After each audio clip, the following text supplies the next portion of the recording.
take your seat and.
Good afternoon and welcome to the Ocean Pavilion's side event organized by the Ocean Policy Research Institute of the Sasakawa Peace Foundation. My name is Masanori Kobayashi, and I have a pleasure to announce the opening of this side event entitled Role of Private Foundation in Empowering Stakeholders for Global Ocean Agenda. At the outset, I have a very distinct pleasure to introduce our Institute President, Dr. Hide Sakaguchi. He will give us opening remarks as well as a keynote address for this side event. May I invite Dr. Hide Sakaguchi to take a floor. Thank you, Masanori. Your Royal Highness Princess Hala and all the distinguished super panelists and distinguished guests. Thank you very much attending this session. I'm going to introduce the brief introduction of about this session in next few minutes. And before everything, I should say thank you very much for organizing and also setting up this wonderful, beautiful ocean pavilion by Woods Hole, and also Scripps and many other partners of ocean community. I thank all the people, for your great effort to set up this wonderful place. And briefly, I would like to introduce the Sasakawa Peace Foundation Ocean Policy Research Institute. It's one of the largest private foundation in Asia, and which is purely independent from the government, but dealing with international issues and domestic issues and local issues related to all the marine and ocean issues. It's a kind of a think tank we are forming. And the reason why I am doing this session is to draw attention from you and also draw attention from the panelists and all the people in the world. The one thing, Asia-Pacific is oceanographically the largest volume, the largest ocean in the world. And due to the climate change, which is the main issue of this COP meeting, but one thing I can tell you is ocean used to be the victim of climate change. But now, as you know, as I mentioned, the volume of the ocean, especially the Asia-Pacific area, is huge. And then the heat capacity is large. And then as a result, now ocean is a kind of offender to bring unusual weather and also loss of our common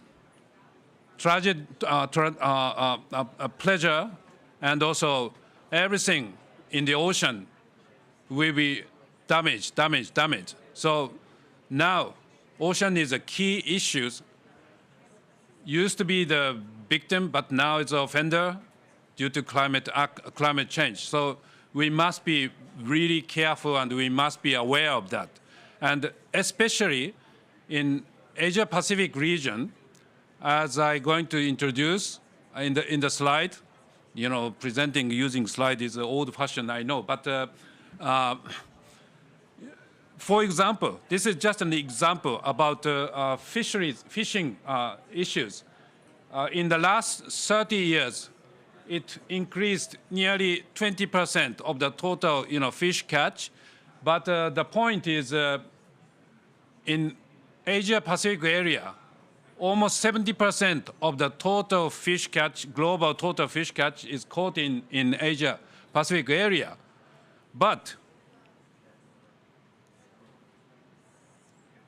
why fishery in Asia-Pacific is not sustainable? Because, you know, due to the, you know, the consumption increase by population increase all over the world, and also fishing is, as you all know, entangled, you know, global supply chain, and also most fishing is a small scale in Asia-Pacific, and then traceability is a little bit problematic, and that's why, you know, the issue in Asia-Pacific for the fishing is really unsustainable.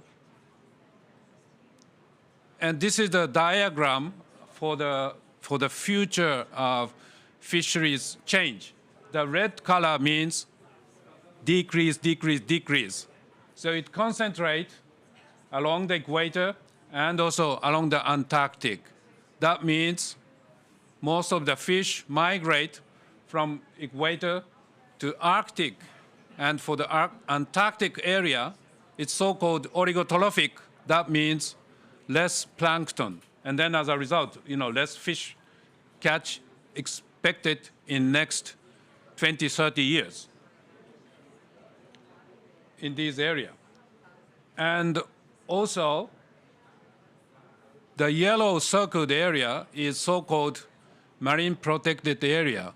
That means it's well maintained, less catch, and also protecting. But what are these areas in Asian countries? No marine protected area has been set. Why? Why lack of you know, sanctuary area in Asia? This is one reason is these area, it's geographically and also small countries condensed, and it's very, very, you know, difficult to communicate country by country. And then as a result, it's very difficult to set up marine protected area. And plus, since Asian countries has a very long history and a long culture, and fishing and eating. These are the basic lifestyle. So it's very difficult to change their lifestyle by setting the sanctuary or marine protected area. And then as a result, all the hotspot for the future or currently ongoing marine and ocean problem is concentrated in Asia-Pacific area. So we must know and we must be aware of these real issues. And then how we can solve these issues, problem. As we all said, capacity development or monitoring, data management, it's related to science, and plus leadership is very important. But who's gonna take an action, capacity building, data monitoring, and leadership? As we all know, of course, university takes the monitoring and also providing scientific evidence, but it's all science. It's not the political issues. It's not a mixture of science and the policy. We are all aware of it. It is very difficult done by the university. And also, what about the government? Government should take an action purely for taxpayer. That means it's action for its own country. Actions for other countries, it's difficult done by the governmental money, governmental tax. And business sector needs quick response, quick result. And long-term, large-scale action is hardly, it's made by the business sector. So all those university or research institute, government, business sectors are a little bit difficult and also awkward to take an action to solve the problem, specifically Asia-Pacific region's problem. And then who's going to take an action for the first step, very large first step? I think NGO, it's in a broad sense, NGO, private fund, but includes non-governmental organization like the United Nations. Today's Peter Thompson and Vladimir Ryabinin are sitting in a super panel seat. But we, private foundation, together with United Nations or non-governmental or intergovernmental organization should take an action to solve those problems. And then, for the next step or third step, private company or each individual government or your university or research institute should work together. So these are the issues we are directing and we are telling you. And for example, the fauna flora organization in Cambodia is very active to solve the local fishery issues. And also Mindru Foundation is now targeting the overfishing issues and also IUU fishing issues in Asia-Pacific region. These are the example. And these private foundation and intergovernmental organization can make the first but really high step to take an action. And this is an issue for this session today. So I'm going to finish my first introduction, and then all of a sudden I'm going to turn into be the moderator from now. And first of all, I would like to discuss with the issue I introduced right now with the United Nations Ambassador Peter Thompson. And as we all know, he's a United Nations Secretary General Special Envoy for Ocean. And I think he can overview and give some his comment to the question and to the issues which I gave it now. So, Peter, could you take the floor, or you give your comment from your seat?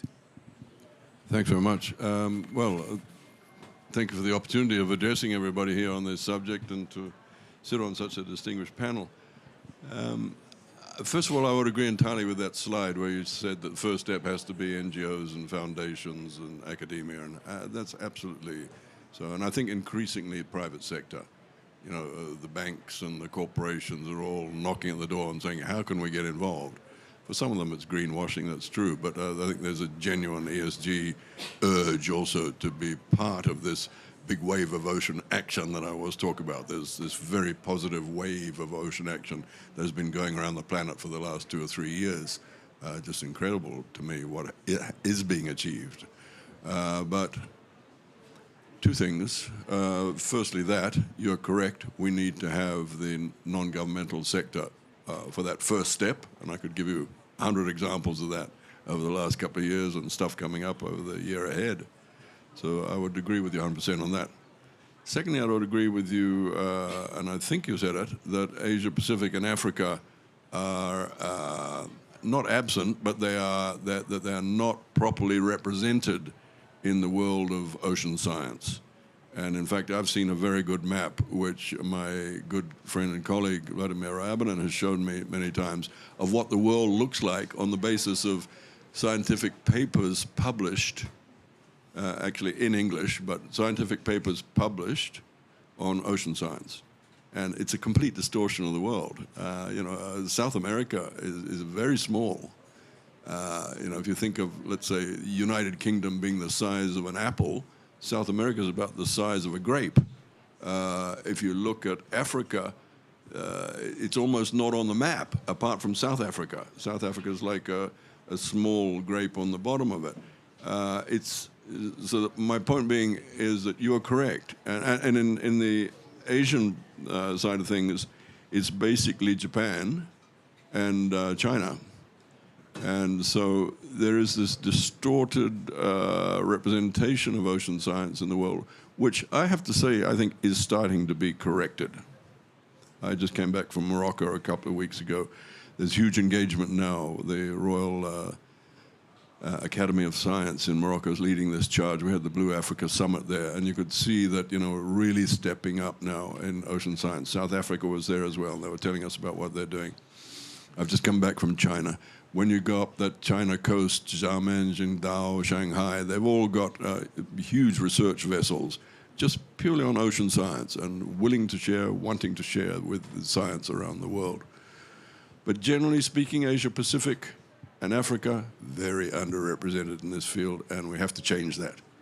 I was very happy last night to be on the Ocean X Explorer, that one of the, I think, the world's biggest ocean science research vessels. And they were telling me that the next 3 years are just going to be down in Southeast Asia. They're going to be working through Indonesia, Malaysia, and so on. So there'll be a lot of good work coming out of that.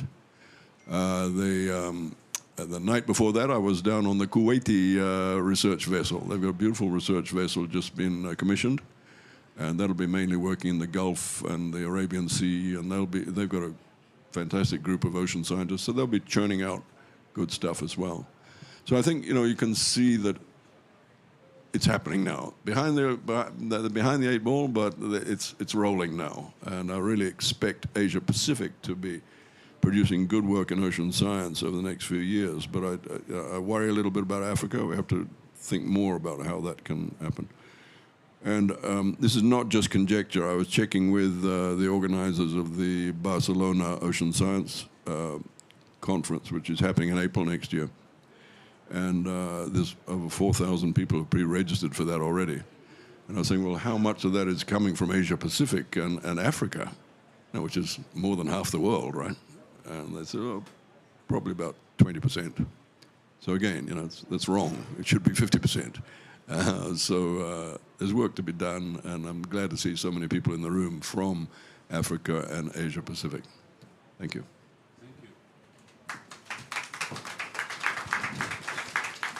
Thank you very much, Peter. Suggesting the uneven distribution for ocean science and also ocean interest and also, the ocean issues from the standpoint of Special Envoy of the United States. And then relating to the comment done by Peter, I would like to invite Dr. Vladimir Ryabinin. He is Secretary General of Intergovernmental Oceanographic Commission, IOC, UNESCO. And Vladimir, could you please give your view, your comment, and not necessary to answer to my question, but because I don't want to force you to answer, but could you please give your intervention, Commission, please? All right. So thank you very much, Hide, and great, Your Highness, everyone. I think I'd like to continue from where Peter concluded. I think what is happening in the ocean is very much beyond the climate conference. The future of the climate is very much in the ocean. There is this global stock take, but how much carbon is going to be absorbed by the ocean is a critical thing for the future of this agreement. And of course, you remember that there are now new ideas about carbon dioxide reduction or removal, and there will be definitely a very significant change in the ocean carbon cycle. So there will be also very significant changes in the thermodynamics of the atmosphere and ocean interaction, very much triggered by Pacific. For example, now we have El Nino, and the average surface temperature of the world, of the sea surface temperature actually, is 0.4 degrees higher than basically the whole gamut of all other things. So 0.4 degrees. And this is, I think, 1/4 of 1.5 degree that we try to limit, and we're already almost at 1 degree. So you see what Pacific can do to climate and Pacific Ocean can do to climate. So indeed, I have to say that we are working on the decade of ocean science, and it turned into the largest undertaking in the history of ocean science. It is very much focused on ocean and climate.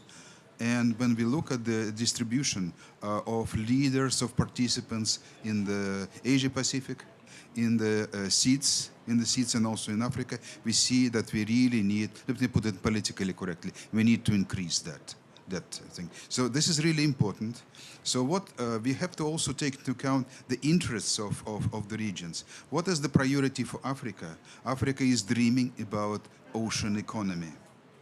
For that, there must be some solutions. And there is a special African task force that is trying to bring together all the components to make sure that the ocean economy in Africa starts to develop faster. And the ocean economy, provided the climate permits so, and provided there is a good science backing for this ocean economy, can grow almost an order of magnitude in its size, sustainably. Then, when it comes to seeds, there is a huge issue related to safety. In the Caribbean, this is sargassum. In many places, it's tropical cyclones. Always sea level rise. Such things like also tsunami. So safety of operations is critically important. A little bit different priority. This is survival. When in Africa it's an ability to grow the economy, this is survival for seeds. For the Pacific region, also for the Indo-Pacific region, there are some other priorities related to monsoons and things like this. So we have to formulate scientific requirements, and that are specific for the regions. There is a possibility of doing this. The decade provides opportunities of co-designing ocean science and requirements. There is the Ocean Decade Forum, and we have a community. We have already some capacity to teach people how to co-design ocean science. So in that sense, we can work with foundations. The world is open. the door is open for foundations from this region to join the 30 foundations that work in the Ocean Science Decade. And I would like to invite you to do this. And I have to say one important thing, that working together, foundations may co-design the science. They have their interests, they have their priorities. If they work together, the value is really multiplied. So that's my message to you. Thank you. Thank you very much, Vladimir. Such a, how can I say, not just comprehensive, but very striking, your message. And so in this room, from now on, we all the members for the ocean community, and not only science, but also the economy, and we should work together. And if any country, any sector, any region which needs some support, needs some help, then we should mutually help each other to participate in the same field, and then think about and give some solutions together based on the science and plus economy. This is a very suggestive comment. Thank you very much, Vladimir. And now I would like to invite Ms. Kenza Khallafi, Executive Partnership Manager from the Mohammed VI Foundation for Environmental Protection from Morocco. And she's a member of the Africa and also adjacent island states, which now Vladimir mentioned, for the decade. And I met her in actually June this year at Foundation Dialogue for Ocean Decade. And what Kenza suggested me is Morocco and her foundation, take the leadership to cover whole African continent, to collect information and provide information, and also capacity building, not only for younger generation, but also adults and older generations. So I was really, impressed the activities your foundation is doing, and that this is just what we need to do. So could you please give your comment on these issues, please, Kenza? Yeah. Thank you very much. Your Royal Highness, distinguished panelists, ladies and gentlemen from the ocean community and family, I would like first of all to thank our host, the Ocean Policy Research Institute of the Sasakawa Peace Foundation. The Mohammed VI Foundation for Environmental Protection was created in 2001 to raise awareness and educate for sustainable development. It has been now 22 years of work. It's really truly gratifying for us to reflect the progress of our engagement in DCAP over the last 20 years. The foundation was established in June 2001 under the guidance of His Majesty King Mohammed VI, with Her Royal Highness Princess Lala Hasna as the president of the foundation and its chair, who was already involved in environmental issues. Only 4 months later, Morocco hosted COP27 in Marrakesh. Now, 21 COPs later, we gathered here in Dubai, marking a significant chapter in our ongoing commitment to these crucial global conferences. Between COP7 and COP28, the Foundation has markedly broadened the scope and scale of its initiatives. Our journey has taken us from beaches to coastline, expanding further to include the vast expanse of the ocean. Progressing from local initiative, we transitioned to regional and diverse, and ultimately embraced a global perspective. What began as a pilot project has evolved into comprehensive programs. Despite our growth, we remain firmly tied to our local grassroots. Our commitment to innovative remains unwavering, always position the question how we can contribute meaningfully to our communities. Adaptability is a fundamental principle for us. Through mobilizing resources, promoting collaboration, and leveraging our extensive national and international network, we ensure the appropriate expertise is seamlessly integrated. Reaching out to all parties. As an NGO, the Mohammed VI Foundation for Environmental Protection federates all the actors, local authorities, businesses, civil society, youth, the Hassan II International Center for Environmental Training that hosts the second edition of the Foundation Dialogue and resulted from the Booknadel Statement and after that the Monaco Statement, and we had the pleasure to meet you there and a lot of faces that I see today. Under the patronage of Her Royal Highness, is designated to serve as a vibrant hub that functions as a laboratory for generating ideas. And we will have the pleasure, as we say, inshallah, to host the physical African task force of the Ocean Decade at the center. Quickly, a very recent example. Just a few weeks ago, as you know, Morocco really faced an earthquake. But the foundation, in its adaptability, always we need to build capacities, raise awareness. So we gathered all Middle East school students to familiarize them with natural disaster management. It is really important to have also the realities of what we are living also included and building capacities of these communities that are impacted of that. So this is how we work at the foundation. So we are really pleased to be at the African Task Force and duplicate what we are learning and learn from other stakeholders within the Ocean Decade, especially in Africa. Thank you very much, Kenza. Now, I think we all learned the situation not only in Morocco, but also all the African countries' activities for Ocean Decade and capacity building and other things. So we need mutual support and mutual collaboration more and more. So that's what I learned from your intervention. Thank you very much, Kenza. Yes. And now I would like to invite Miss Elizabeth Thompson, who is the Chief Communications Officer at Khaled Sultan Living Ocean Foundation, which Princess Hala is a founder of this foundation, and it's a really momentum point. And Elizabeth, could you please introduce the activity of your foundation, Living Ocean, and also the activities around you, especially for the coral reef protection and so on. Could you please? Yes. Hi, it's really a pleasure to be here with all of you today to talk about the foundation and our work to preserve ocean health. The Khaled bin Sultan Living Oceans Foundation was founded by Princess Hala's father. In 2000, we're actually founded in the United States, but we work around the world, mostly to conserve coral reefs and related ecosystems such as mangrove forests.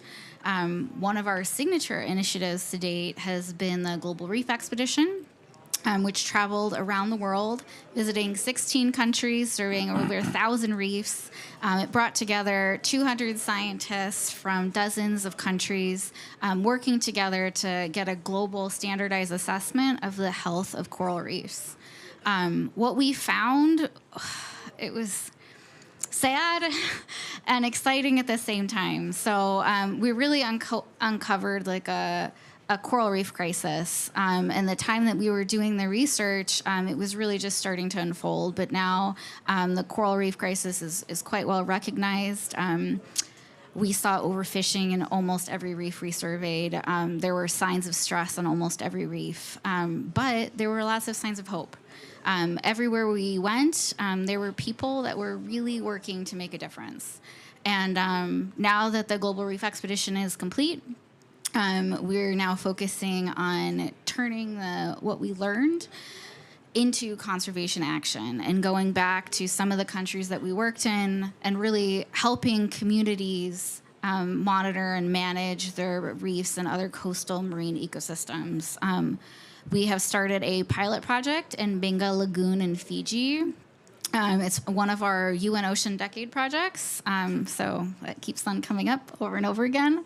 But we're really proud of this, and it's working with communities to co-design conservation strategies with them, teaching them how to use free and low-cost tools to monitor and manage their reefs.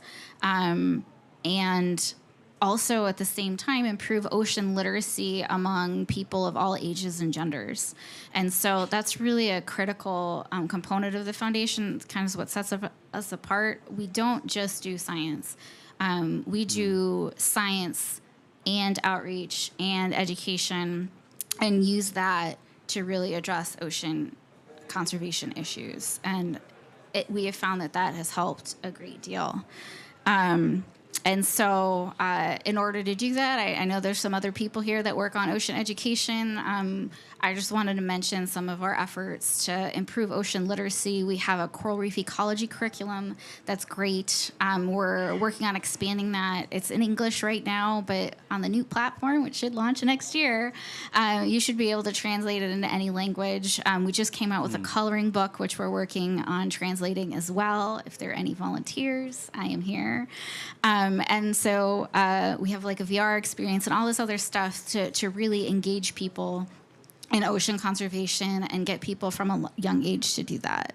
And so as we move forward in the next steps of our research, we're really focusing on how do we use the latest science combined with outreach and education to make a difference wherever we can in coral reefs.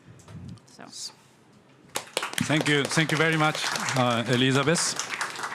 As in my the first couple of slides, I told you the first step, which is the largest hurdle, should be overcome by NGO or intergovernmental organization like the United Nations. But for the second or third or fourth steps, we must work together. Not only NGO, not only United Nations can play a role forever. So then I would like to ask Kenza and Elizabeth, in addition to the activities which private foundations are doing, but what are you expecting and what do you need the support or the and the mutual, collaboration for the further, second, third, fourth steps together from the viewpoint of your activities as a private foundation to work together to other sectors. So, Kenza, could you please give your idea and your demand or your comment, please? Yes, I would like to answer this question through the axis of partnership and reinforcing collaboration. As I said at the beginning, the work and the commitment of the foundation goes beyond theory. Really, we are building grounding. We are believing strongly that the field work is important to change the minds and behaviors of our communities. And we initiated pilot phase with the private sector organizations to test an approach, which is an operation that we are doing each year with private sector, municipalities, in order to confront plastic pollution. So this initiative has been initiated in 2019, and it is called Bahar Bla Plastic in Arabic. Bahar Bla Plastic. Yeah, it's a fusion between Arabic and English, but it's ocean without plastic, mainly. And it is an operation that perfectly responds to the number one challenge, understanding and overcoming marine pollution. So this is an action that we are carrying out within the framework of the Ocean Decade, as the foundation is member of the task force and founding also member of the Ocean Decade Alliance. And it is a raising awareness operation. Every summer it is conducted with the help especially of the media. So you see that many actors are here committed, media, local communities, special coastal municipalities that are working in one of our signature program, which is Clean Beaches program. And concerns hundreds of beaches, since Morocco has more than 3,500 kilometers of coast. So it is really important to have these actors work with us in collaboration and aligned with the same objective of having citizens and raise awareness of citizens, through media or through private sector funding. So the foundation is working like that in this mechanism. And the main idea is that our essential message is to have the support of citizens, because we can do scientific work, but we need, not everyone is a scientist. It is a fact. Not everyone is a scientist, so the foundation is working with citizens to make them understand, love their cause. In Morocco, we have a lot of ancestral practices that we would like to maintain and to be in our really identity. So this is the main message. Thank you. Thank you, Kenza. And what about Elizabeth? Could you please give your input for the question I gave you? Yeah, so as a foundation, we're kind of small, but we think we're mighty. We really see ourselves as conveners to really bring organizations together. We regularly work with countries, governments, small communities, other NGOs, intergovernmental organizations. Like, we really have a network, and I think all of us really do. And if we work together, that's really the only way we're going to solve some of the big issues in the ocean. It's really only by working together that we'll get the international will and effort to make the changes that we need to happen in the time we need them to happen and where they can make a difference. And so as the foundation, we've been really fortunate to be able to work anywhere in the world where the need arises and where we're invited to participate and help. This has given us a bit of a global perspective. It's also given us a way to see the coral reef crisis, not just from American sitting reefs in the Florida Keys, but see what works, see what communities are doing that's making a difference, and really learn from them as much as we're learning about the reefs from our scientists. And it's really allowed us to focus on our mission, to really safeguard ocean health and to really protect coral reefs. And I think that everybody really has a role to play. It's again, not just scientists, it's lawyers, it's artists, it's anyone that really has a passion for the ocean. I think that as foundations, we can convene everyone together and just point everyone in the right direction to make a difference. And I think that's what the Foundation's dialogue is trying to do. But I think as individual organizations, we can take that one step further and try to make a difference. Thank you. Thank you very much, Elizabeth. Now, I would like to give Peter and Vladimir almost same question, but from the completely, different point of view, from the intergovernmental, organization point of view. What are you expecting from you to private sectors or public sectors or governmental sectors and completely, the private company and so on to realize the situation which we are facing to to avoid the pessimistic situation in the ocean, specifically Asia-Pacific and also African Ocean. So could you please, Peter, thanks, start? Look, I think what we're really talking about here is food security. And, that's a big theme here at the COP this year. But as is typical of our species, all the great discussions going on about food security down the road here are about terrestrial agriculture and, what climate change is going to do to that. But, hey, what about the fish? And we saw the slide that Hide put up there of life moving away from the equator. And that has huge implications for a lot of us. And that move away from the equator is already beginning. You can see the species move up and down, north and south, away from the equator, up along the edges of the continents. But in my part of the world, I come from Fiji. Our scientists, and we have very good regional organizations in our region, have been there for 50 years, and we've got a very good scientific organization, the SPC, which has made it clear that of the 5 commercial species of tuna that we have, 3 of them will leave our Southwest Pacific region. They will go across to South America and down towards New Zealand, and we will no longer be able to give out fishing licenses for them. That's very big information for us.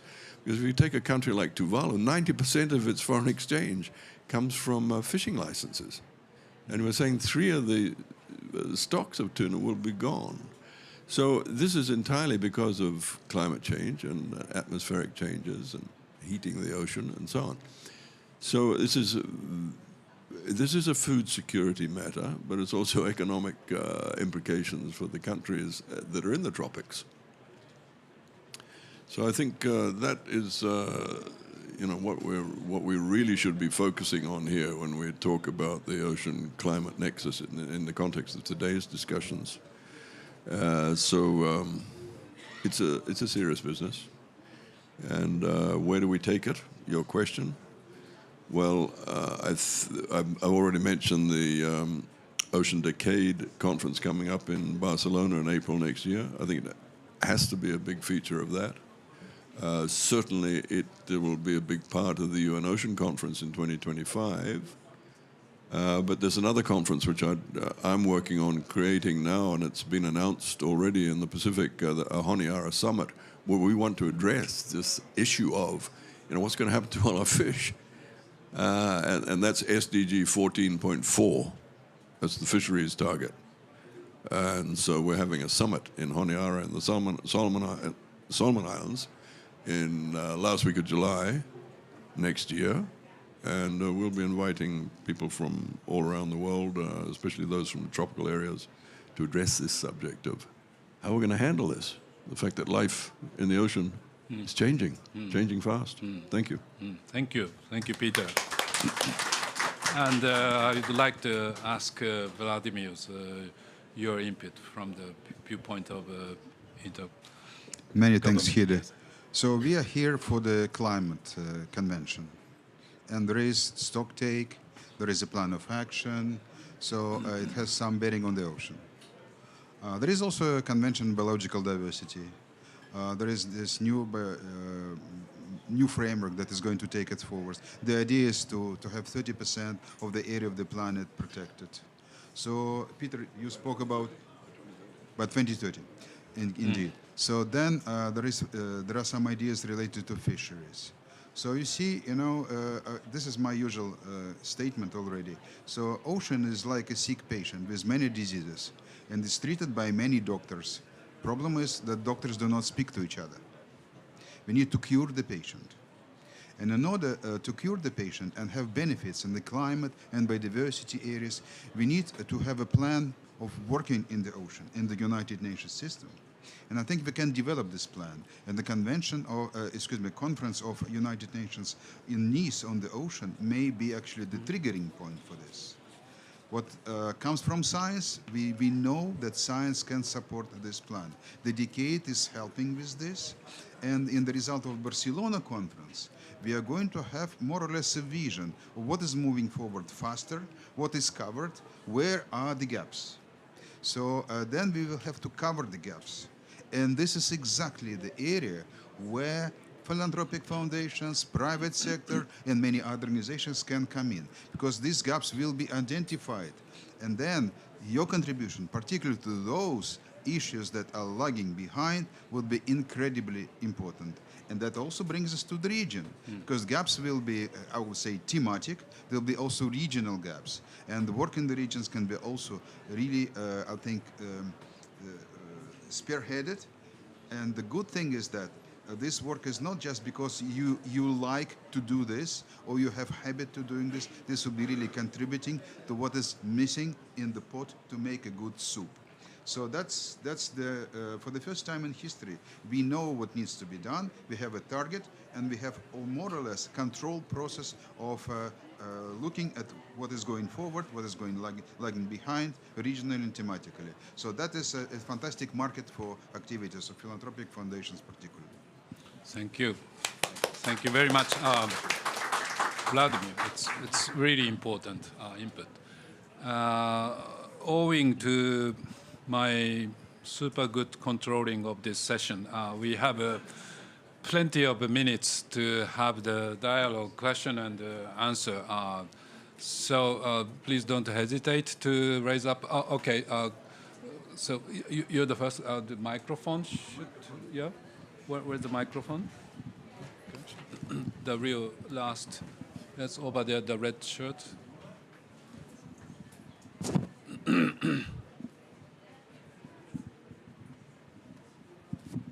Yes, hello. I am here on behalf of the United Nations Office on Drugs and Crime, and the area of my portfolio is actually to engage with the private sector, philanthropies, and corporations. And one of the things that we struggle with is getting an open door to foundations and being able to make those connections.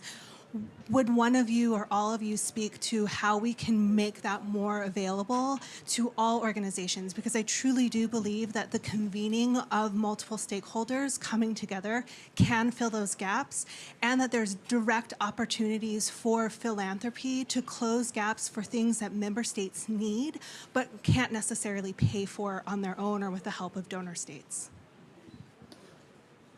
No? Okay. So, both of you, yeah? Thanks.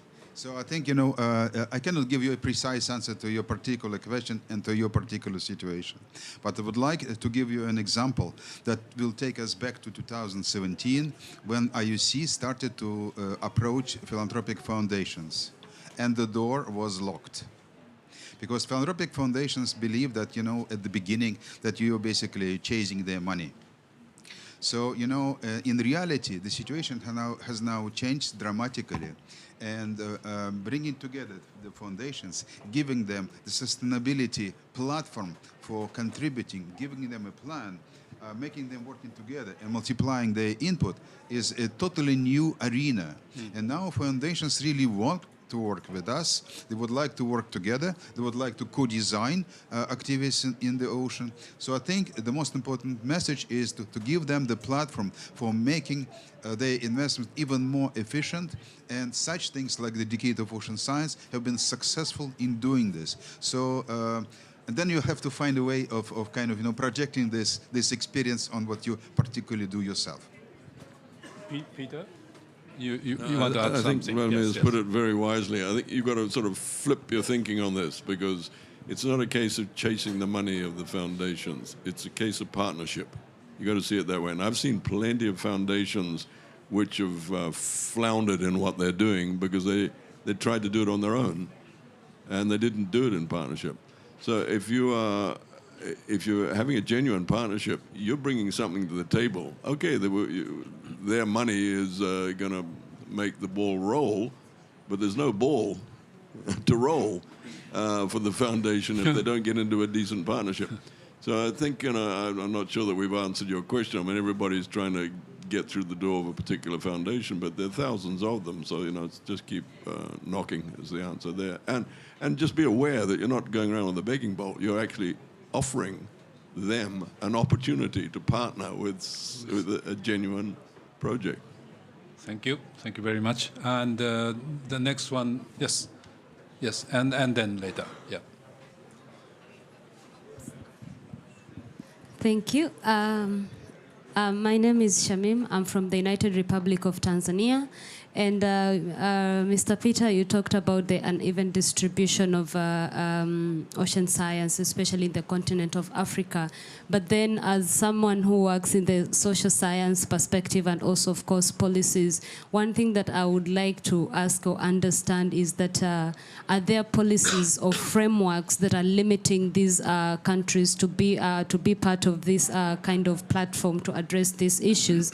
And also because the only thing that from my understanding, the only thing that most of the African countries know is beating plastics. That is all that we have.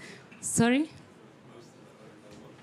The only thing that most of the African countries are doing and know that should be done in concentration to the ocean is plastic pollution, beating plastic pollution, doing beach cleanups and all those kind of things. So what is your take on this in terms of, are there existing policies and frameworks that prevent them to be part of the ocean science? And also Another thing is we're all talking about addressing the ocean, right? But then look at it this way. They're what we call the distant water fishing nations. They come to these countries, they exploit the ocean and all those kind of things, and then they come with all this technology. Of course, technology is important. We're talking about fads and everything. But then how do we hold them also accountable and responsible? Also talking about the expert reviewers. Do we have policies that also encourage expert reviewing in terms of all those like distant water fishing nations? Thank you. So two very separate areas, but just on the fishing one first, that's why we're having this Honiara Summit next July, because I don't want to go to another UN Ocean Conference and have FAO tell me with 34% overfishing of assessed global fish stocks. I don't want that to be a repetitive thing, right? We have got to come with a different message, and that'll be the outcome of the Honiara meeting about how we're going to do that.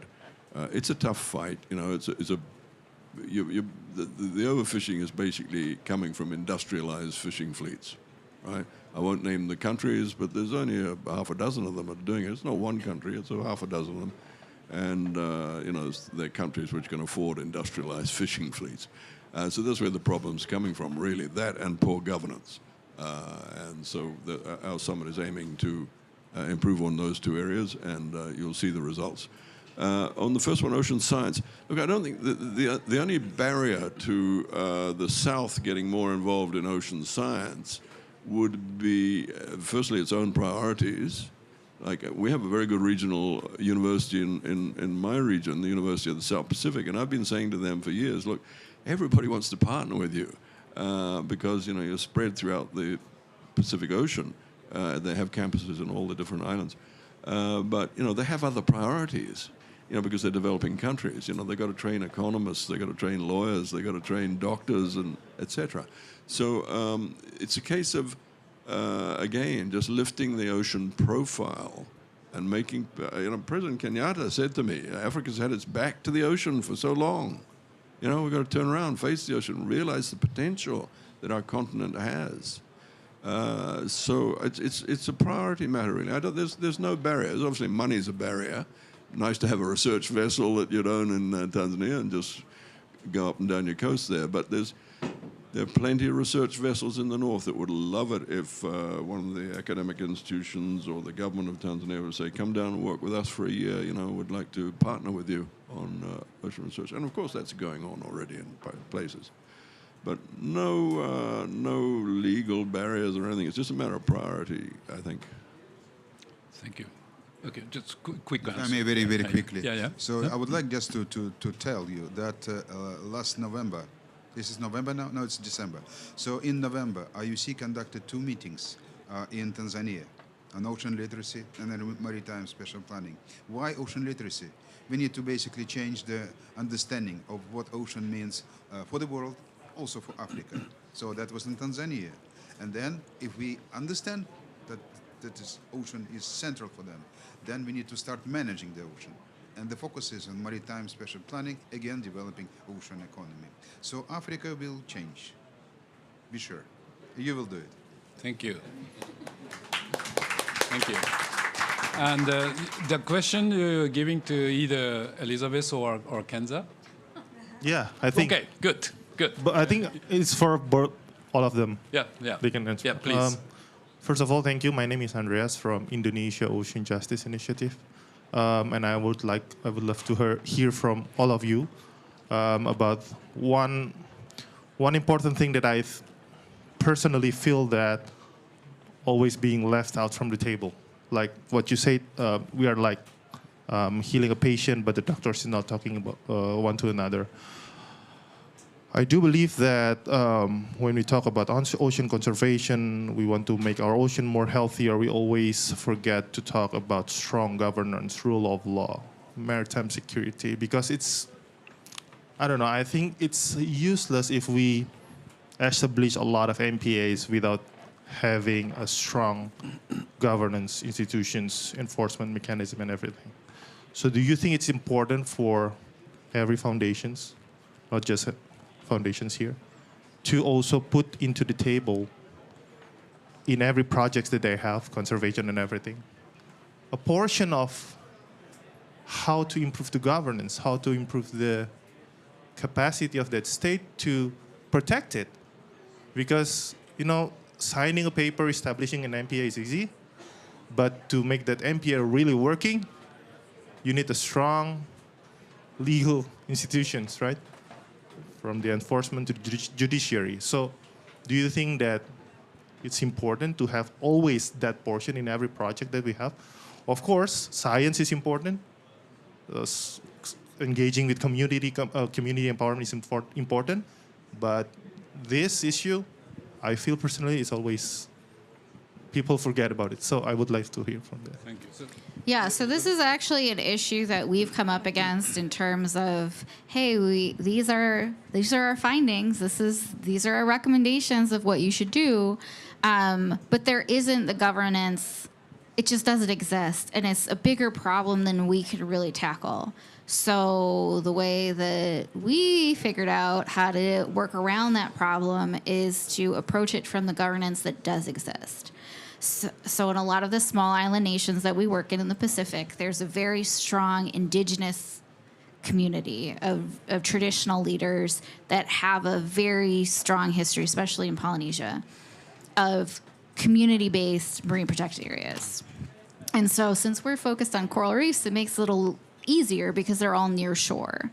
So by influencing the communities to protect their own reefs and take ownership over that, it gives us more of that governance that's missing, and especially island nations where the central government may be, a 5-hour boat ride away, right? Like, that's not a problem that we can tackle, but we can by giving communities the resources and the expertise to manage their reefs on their own and find that that sense of governance that's lacking at a national level.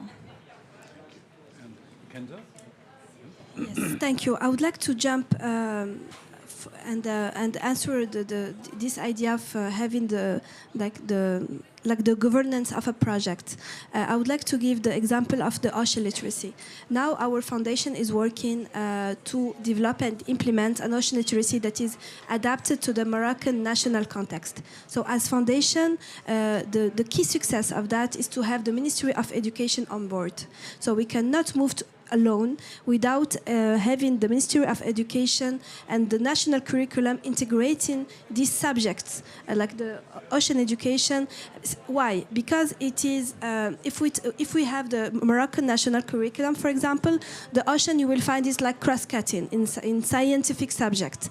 But in other subjects, you will not find any link with the ocean or ancestral practices.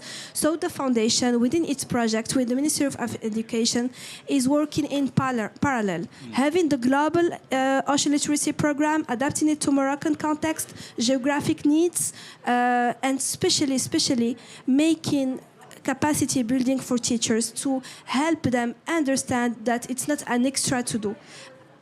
In other words, here are, for example, the educational pedagogical tools that you can use to make your students understand ocean literacy within the specificities of your region, because we are talking about coastal communities, but there are also non-coastal communities, and there are sometimes stereotypes saying that we are not impacting because we are not on the coast. We cannot, for small children in some workshops saying that, but I don't know the ocean how it is. I never go. I'm living in a mountain. I'm really talking. Sure. Wow, it's really red. Okay. In all cases, the idea is to work with the Ministry of Education, the government institution, really to help us implement ocean literacy, for example. Thank you. Thank you, Kenza, and thank you, Elizabeth. Before closing, I would like to draw your attention one more important thing, because many of the targets, like toward 2030 or 2050, we need someone to realize and someone to take a responsibility at that time. And then we really need, the capacity building and also youngsters, just like Kenza mentioned, the education, all those things are very important. And then not to contaminate by your strange words for all the big good comment and the audience. I would like to introduce two superstars who has done the ocean education on a private sector peace boat, and our foundation, Saskia Peace Foundation, recruited many young, not only researchers, but the people who are targeting the media and so on, and then put them on the peace boat and did ocean education. So I would like to introduce Emily McGlone, the peace boat, and also Eric, who are the leader of the project, instead of my last words. So could you please give some comment? Sure. Together? Yeah. Thank you. Well, thank you very much to the Saskia Peace Foundation and Ocean Policy Research Institute. Again, my name is Emily McGlone, the director of Peace Boat US, and it's such a pleasure to be here, and thank you very much to our distinguished panelists today for the presentation. So briefly, I would just like to follow up on what Hide was mentioning about our programs on board the ship. This is the MV Pacific World. Our ship holds now 2,000 people traveling around the world, carrying the message of the UN Sustainable Development Goals, and also sailing now for the Ocean Decade with programs on board the ship. So we are very pleased this year. We've also joined the Ocean Decade US Nexus. We are based in the United Nations Plaza in New York City. And Peace Boat has actually been traveling the world since 1983. So we have 40 years of experience sailing to more than 100 ports of call. And we visit all various areas of the world from the Northern Hemisphere. This year we went all the way up into Svalbard in the Arctic region. And I was very glad to hear a lot of talk today about the African region and Southeast Asia or East Asia, as we are also visiting South Africa this year again, coming up in February. We sail with the logo of the SDGs on the hull of the ship, as we have a special partnership with the SDG Action Campaign. So everywhere that we dock in port, we are raising awareness for the SDGs. And as you all know, the Ocean Decade starting in 2021 to 2030 is a great opportunity for us to use the ship as a vessel for ocean education, science, research, and awareness. And this is how we've then partnered with the OPRI Foundation as well. We've been doing also testing of water along the ports that we visit and helping to research and start a citizen science program for youth, collecting the pH level, oxygen level, and temperature of the water, and then having this data shared with the Ocean Data Information System, which is now a great platform for open data and research. And for that, we have launched the Youth for the SDG Scholarship Program.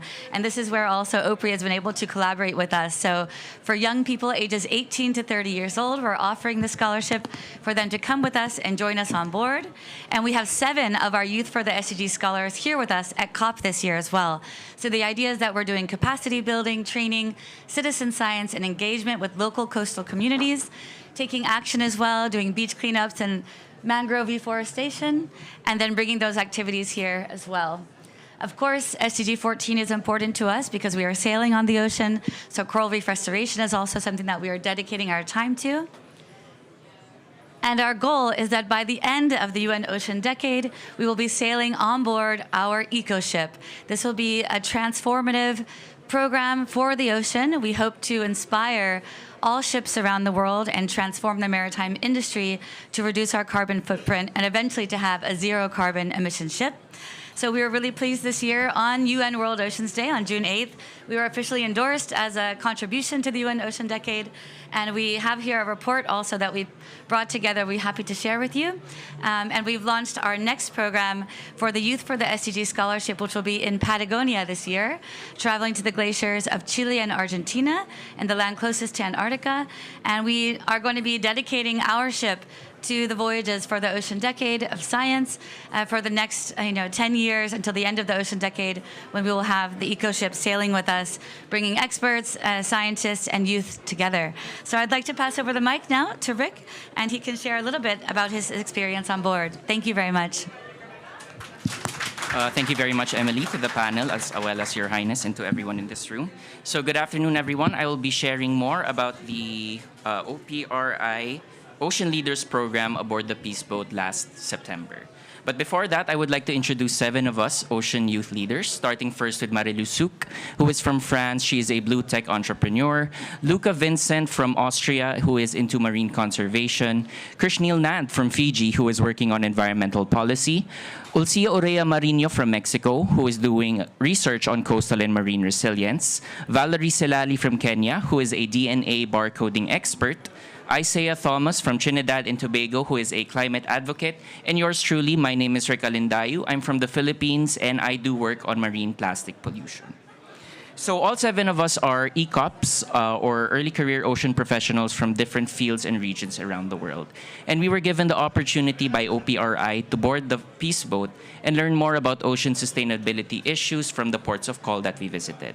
So this is our voyage from last September. We embarked on the ship in Guatemala and traveled all the way to New York, where we ended our journey last October. So there was a lot of experiential learning on and off the ship. In Guatemala, we learned more about mangrove restoration. In Panama, we learned more about the cultures and traditions of the Embera tribe. We passed through the Panama Canal and went to Jamaica and visited the Oro-Cabeza Bay Fish Sanctuary, where we learned more about coral restoration efforts. We went up to Miami, where we attended the Blue Innovation Reception hosted by the Peace Boat and the Peace Boat US and the Seaworthy Collective, where we got to network with Blue entrepreneurs. And we ended our journey in New York City, where we got to celebrate the Sustainable Development Goals, as well as celebrate the 40th anniversary of the Peace Boat. Also, at the same time, we had a lot of activities on the Peace Boat itself, where we exchanged knowledge with the passengers on the ship and engaged in meaningful conversations. So we attended workshops and lectures on ocean issues by guest educators, as well as shared knowledge with the passengers on the ship, both old and young alike. So now we continue to make impact as ocean youth leaders even after the program. So Marilu is working on a map of blue economy initiatives in the Mediterranean. Valerie is working on a sea turtle conservation project in Kenya. Luca is a Darwin 200 fellow studying the impact of noise pollution on Guyana dolphins. Ulcia is working on coastal and estuarine resilience in the Gulf of Mexico. Isaiah is working on securing funding for a youth ocean literacy community program in Trinidad and Tobago. Krish is working on workshops on endangered and protected species in Fiji, and I just embarked on my first research cruise in the West Philippine Sea for plastic pollution baselining. So we hope that we don't remain as 7. We want more youth to be engaged in capacity development programs such as this one, so that we can contribute to the ocean decade. Thank you very much.